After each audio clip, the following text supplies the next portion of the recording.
When you hear the words central bank, what do you think of? Something kind of boring? Governmental? Well, what if I told you it's one of the most important inventions in human history? Seriously, right up there with the airplane or the automobile. It's this incredible piece of financial engineering that literally reshaped our world. And today, we're going to tear it down and see how it was built. Okay, to really get why we even needed this invention, let's just do a quick thought experiment. Imagine you walk into a store and the $10 you got in your town is suddenly only worth, I don't know, $8 here. Sounds completely insane, right? Well, for a very long time, that's exactly how the world worked. I mean, it was a total mess. Every single private bank issued its own money, and its value was all about that bank's reputation. A shopkeeper would literally have to pull out a catalog to look up your money and decide what it was worth that day. This chaos, this was the problem that was just begging for a solution. So, to understand the solution, we've got to go all the way back to the beginning, to a world with pretty much no financial rules, where goldsmiths kind of accidentally stumbled into becoming the very first bankers. You know, it all started out pretty simply.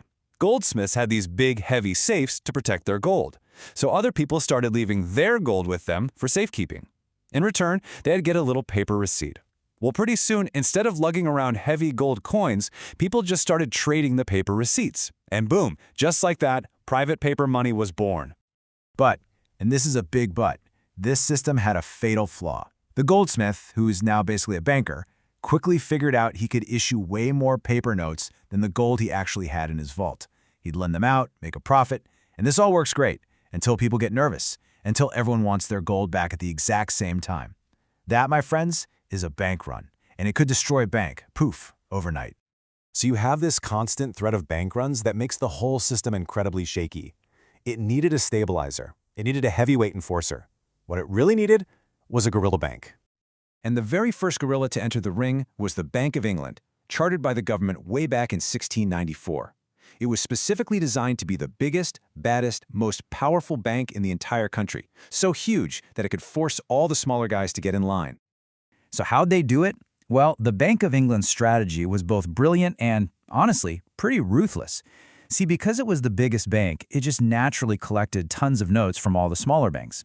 So it could go to a small bank and say, hey, we've got a mountain of your paper notes here, and we want to redeem them for gold. All of them, right now. That threat alone could put a smaller bank out of business. So it gave them the leverage to make an offer they really couldn't refuse. Keep a safety deposit with us, play by our rules, and we'll let you live. And here is the absolute genius of it. By forcing all those smaller banks to keep deposits with it, the Bank of England created this giant central pool of money. So now, if one of those little banks got into trouble and started facing a bank run, the Bank of England could step in and use that central fund to bail them out. For the very first time, the banking system actually had a safety net. And this basic model, well, it became the blueprint for the entire world. Now, this model became the blueprint, but not everyone jumped on board right away. Over across the Atlantic, the United States was, deeply skeptical of any powerful central bank and tried for over 100 years to get by without one.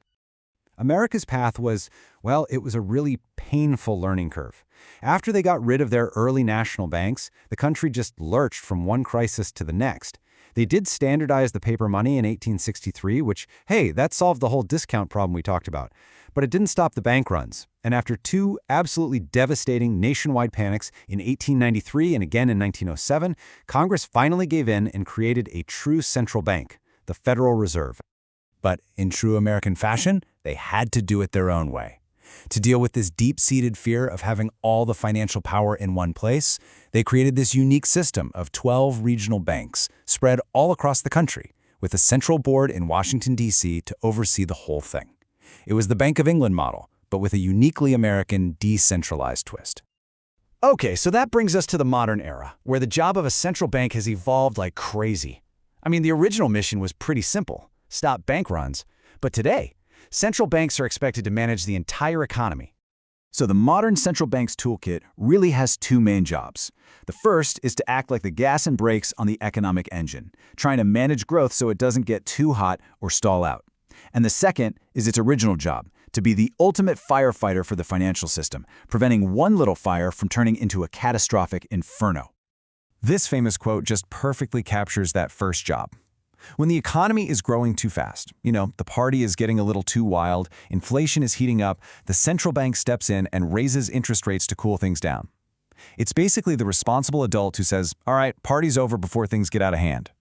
And this is its second absolutely crucial job. Just like the old Bank of England, when a financial panic hits and all the banks get scared and stop lending to each other, the Fed steps in. It becomes the lender of last resort, pumping in emergency loans to keep the whole system from freezing up and collapsing in on itself. But here's the thing. Like any piece of technology, this financial invention isn't perfect. Not by a long shot. It needs constant maintenance, constant upgrades, because new bugs, new problems, they always emerge.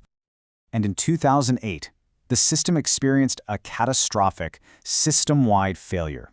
The global financial crisis proved that while we had solved the old problem of bank runs, a new, and maybe even more dangerous, vulnerability had appeared. See, the problem wasn't depositors lining up at the door to pull out their cash. The problem was that the banks themselves had made these huge, risky bets that went spectacularly wrong, and they just didn't have enough of their own money set aside to absorb the gigantic losses. The issue wasn't reserves, it was capital. So getting this difference is absolutely key. Think of it like this. Reserves are like the cash in your store's register. It's there to handle daily transactions to pay back what you owe your depositors. Capital, on the other hand, is your business's own savings account. It's the money you set aside to cover unexpected losses on the things you own, like bad investments or loans that don't get paid back. And in 2008, the bank's savings accounts were practically empty. So the fix for this new bug was a global regulatory agreement called Basel III. And honestly, you can just think of it as a massive software update for the entire global banking system. The core of that update was really simple: force banks to have a much bigger savings account, to hold more of their own capital, creating a bigger buffer to absorb losses before they go broke. So let's wrap this all up. The central bank isn't some ancient natural part of government. It's a piece of financial technology. It was invented to solve a very specific problem: constant bank runs. Then its job grew to managing the whole economy. And just like any invention, it's constantly being tested, broken, and then upgraded to deal with whatever the next crisis throws at it. The 2008 crisis forced us to rewrite the rules, to build a system designed to fight the last war. And that leaves us with one final and really critical question. What new invention, what new upgrade will we need to survive the next one?